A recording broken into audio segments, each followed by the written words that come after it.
Hi, I'm Dan Moskal, and I want to share the story of when I had a brain aneurysm burst and the subsequent surgery and kind of the recovery from it all, because I really am beyond the luckiest guy to be here, be alive, and be able to talk to you.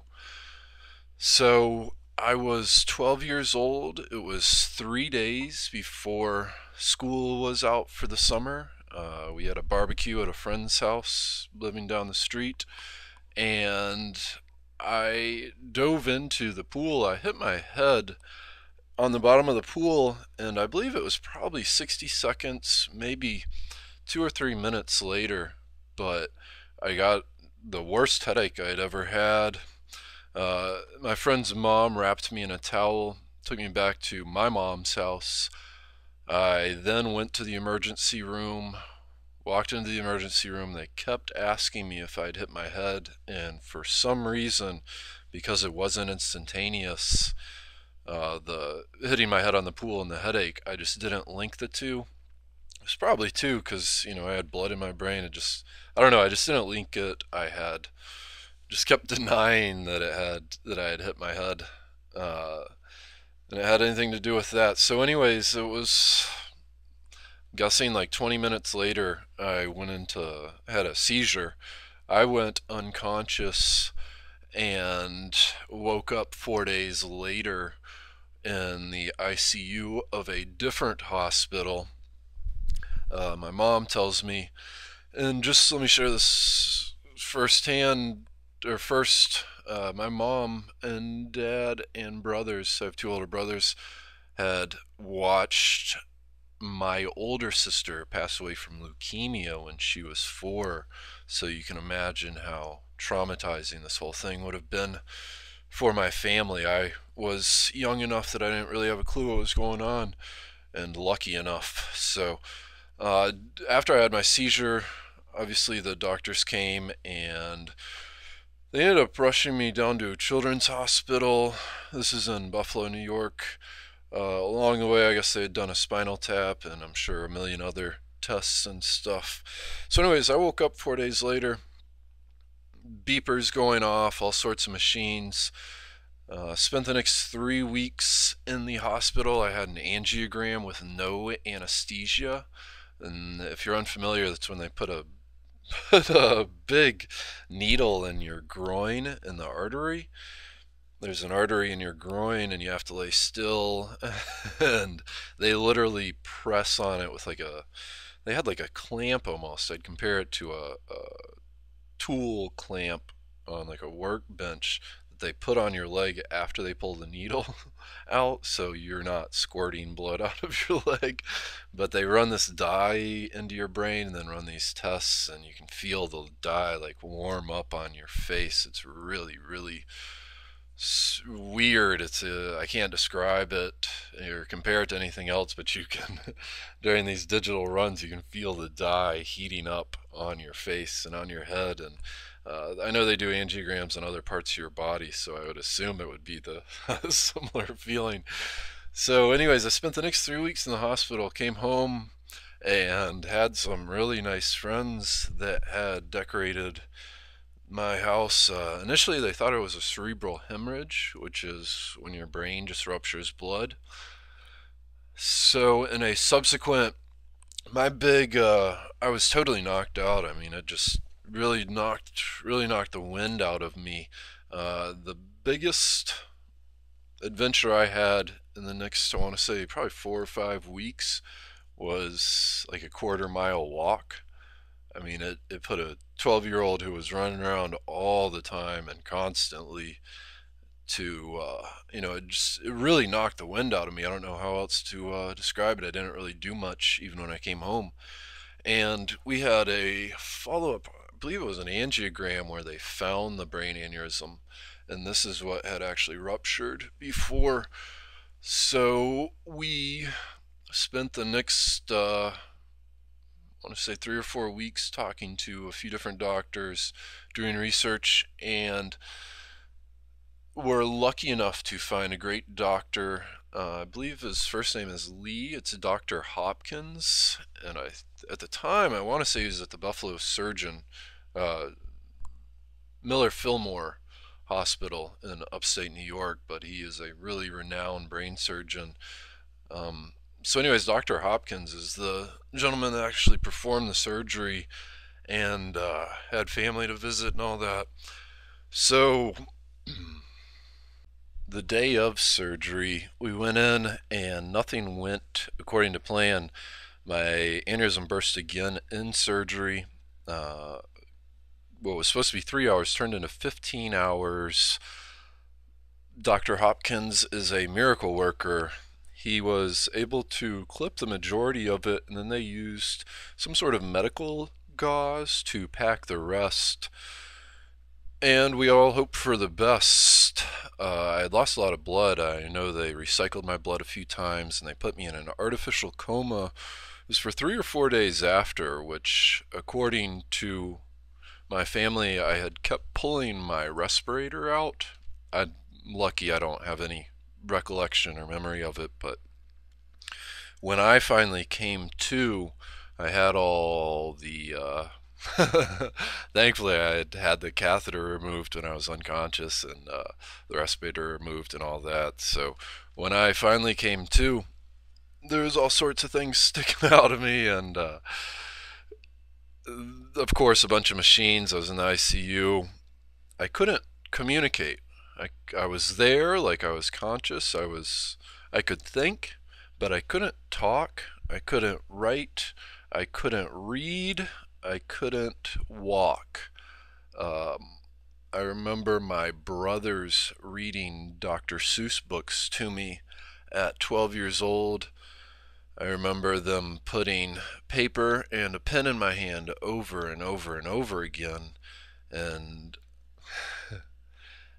it would result in just a scribble. I mean, nothing. I couldn't legibly even get a letter written. I don't know if the brainwaves were just scattered or confused or traumatized or what, but I wasn't normal. Apparently, my brother Ben had purchased Three Musketeers bar and got stuck in the elevator for a couple hours. And when he finally came back, it was one of the few things I remember eating during this. It worked out to be about 6 weeks I spent in the hospital with the burst, and then another 3 weeks with the surgery. But I had taken the Three Musketeers bar and tried to eat it for about a half hour, and all I could do was eat, the top 1/4 of it, and I guess most of it I just mashed on my face. I do remember my jaw didn't really work properly, and they had staples. They had stapled my skull back together.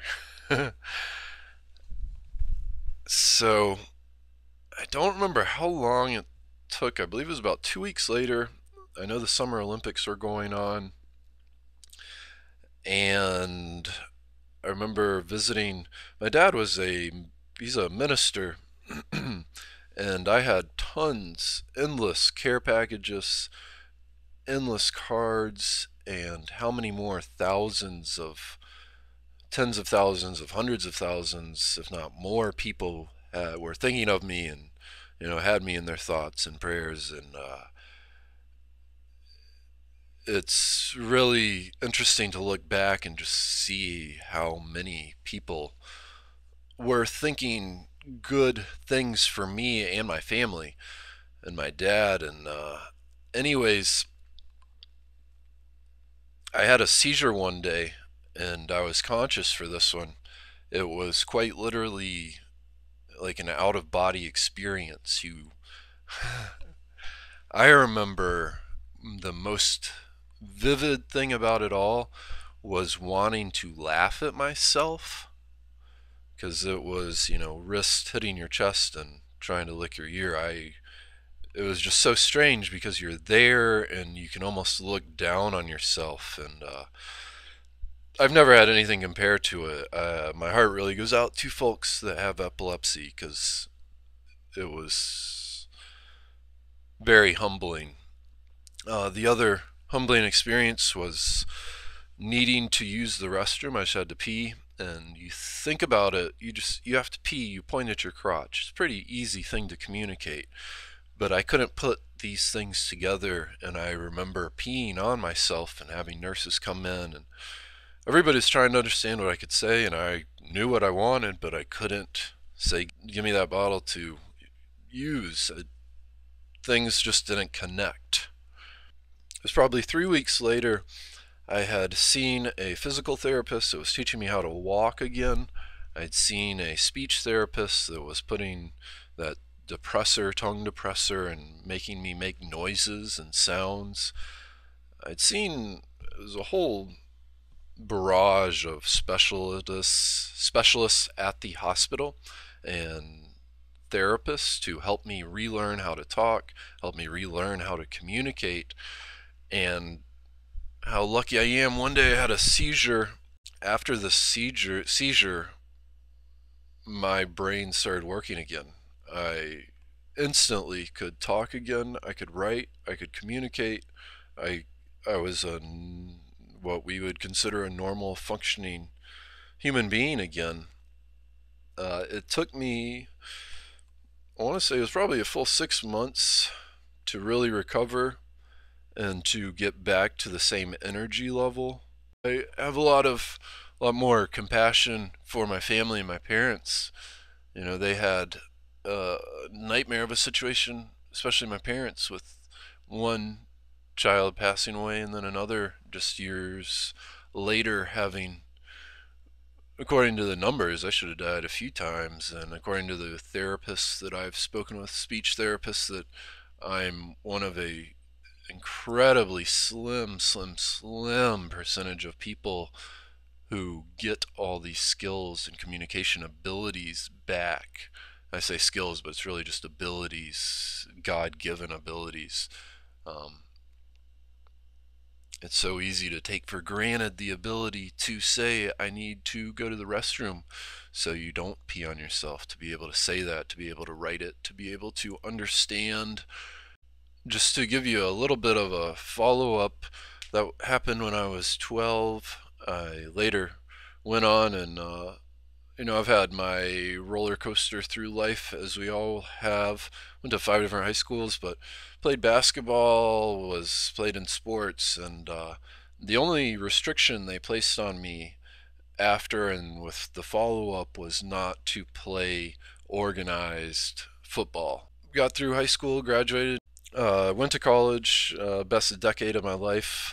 Part of the reason it turned into such a long time was because I had started a marketing firm, and worked with one of my brothers for over 7 years. We did things together, and I had a business for myself, and still working full time online. I finished school. I got a sociology degree, and I appeared on national television, ran a commercial in 2012, an infomercial hawking dating goods created for men, which was really, really cool to be on national TV, and especially before the age of 30.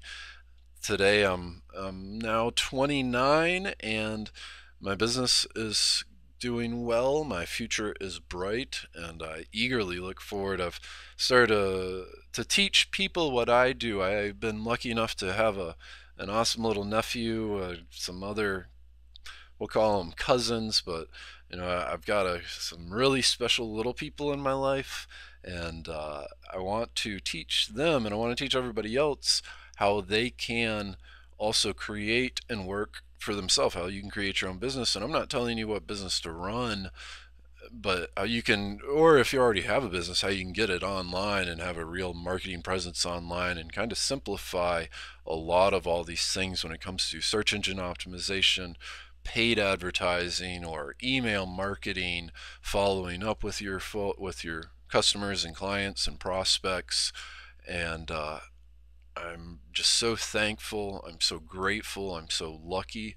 There was so many people who had extended a helping hand to me in my time of need. They sent, there's just endless care packages and cards, and I can't tell you how many hundreds to thousands of people I've met later through my dad's church and events that told me they were praying for me. And It's humbling, and it's hard still even at times to think and talk about some of this stuff, but I think it's good to be thankful. I know it's good to be thankful and to be grateful for what we do have and all the abilities and God-given skills and talents. I guess I just wanted to share a little bit and tell you about my experience, especially if you know somebody or have somebody in a similar situation or are going through it yourself. That positive outlook, and I think probably the thing that helped me the most was my own naivety. I was naive about all this stuff. I didn't really understand how serious of a situation it was. Incredibly lucky I am to have survived the initial rupture of the brain aneurysm, to have survived again when it burst again in surgery. I know the doctor went and told my parents that he had almost lost me on the operating table, which is strange to think about how much life would be different even for your loved ones if you weren't around, and how obviously my life would be different if I wasn't here. I'm lucky enough to be able to share and talk with you today. So my name is Dan Moskal. I've got a website, Dan Moskal University. I'd love to come and talk with you. Have a great afternoon, and thanks for listening.